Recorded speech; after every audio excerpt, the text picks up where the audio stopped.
ശനിയാഴ്ച ലാലേട്ടൻ വരുന്ന എപ്പിസോഡിന് വേണ്ടി എല്ലാവരും തന്നെ വെയിറ്റ് ചെയ്ത് നിൽക്കുകയാണ്. ശനിയാഴ്ച ലാലേട്ടൻ വരുന്ന സമയത്ത് ജിസേലിന് നല്ല 8ന്റെ പണിയാണ് കൊടുക്കാൻ പോകുന്നത്.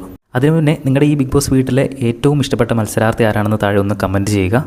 അപ്പോൾ ശനിയാഴ്ച ലാലേട്ടൻ വരുന്ന എപ്പിസോഡിൽ ജിസേലിന് നല്ലൊരു പണി തന്നെ കിട്ടും. കാരണം ഇന്ന് രാവിലെ നമ്മൾ കണ്ടതാണ്, കാപ്പിപ്പൊടി ഒളിപ്പിച്ച് വെച്ച് മറ്റാർക്കും കൊടുക്കാതെ നെവിനും ജിസേലും കൂടെ തന്നെ കാപ്പി ഉണ്ടാക്കി കുടിക്കുന്നത്. ഓൾറെഡി ജിസേല് കഴിഞ്ഞ ആഴ്ചയിലും അതിന് മുന്നത്തെ ആഴ്ചയിലും എല്ലാ ആഴ്ചയിലും തന്നെ ലാലേട്ടൻ വരുമ്പോൾ എന്തെങ്കിലുമൊക്കെ നിയമലംഘനം നടത്തിയതിൻ്റെ പേരിൽ ജിസേലിനെ എഴുന്നേപ്പിച്ച് നിർത്താറുണ്ട്. ഈ വരുന്ന ശനിയാഴ്ചത്തെ എപ്പിസോഡിലും ഇത് തന്നെ ആവർത്തിക്കാൻ പോവുകയാണ്. കഴിഞ്ഞ തവണ നമ്മൾ പ്രതീക്ഷിച്ച ഒരു ശിക്ഷ ജിസേലിന് ലഭിച്ചിരുന്നില്ല. കാരണം വീണ്ടും നിയമലംഘനം നടത്തിയിട്ടും ലാലേട്ടൻ്റെ കയ്യിൽ നിന്ന് വാണിംഗ് കിട്ടിയിട്ടും കഴിഞ്ഞ ആഴ്ചയിൽ ജിസേലിന് തക്കതായ ഒരു ശിക്ഷ ലഭിച്ചില്ല. ഇനി ഇതുപോലെ എന്തെങ്കിലും ആവർത്തിച്ച് കഴിഞ്ഞാൽ ജിസേലിന് നല്ലൊരു 8ന്റെ പണി തരും എന്നാണ് അന്ന് ലാലേട്ടൻ പറഞ്ഞത്. പക്ഷേ അന്ന് പ്രത്യേകിച്ച് പണിയൊന്നും കൊടുത്തില്ല. അങ്ങനെ ഒരു വാണിംഗ് മാത്രമായിട്ട് ഒതുക്കി. ഇന്നിപ്പോൾ ഇതാ ജിസേലിന് അടുത്ത പണി ഒപ്പിച്ചിട്ടുണ്ട്. ഇനി ശനിയാഴ്ച ലാലേട്ടൻ വരുമ്പോൾ എന്ത് പണിയാണ് കൊടുക്കുന്നതെന്ന് നമുക്ക് കണ്ടു തന്നെ അറിയാം. എല്ലാ ദിവസവും പ്രൊമോ അപ്ഡേറ്റ് ലഭിക്കുന്നതിനായിട്ട് നമ്മുടെ ചാനൽ ഒന്ന് സബ്സ്ക്രൈബ് ചെയ്യുക.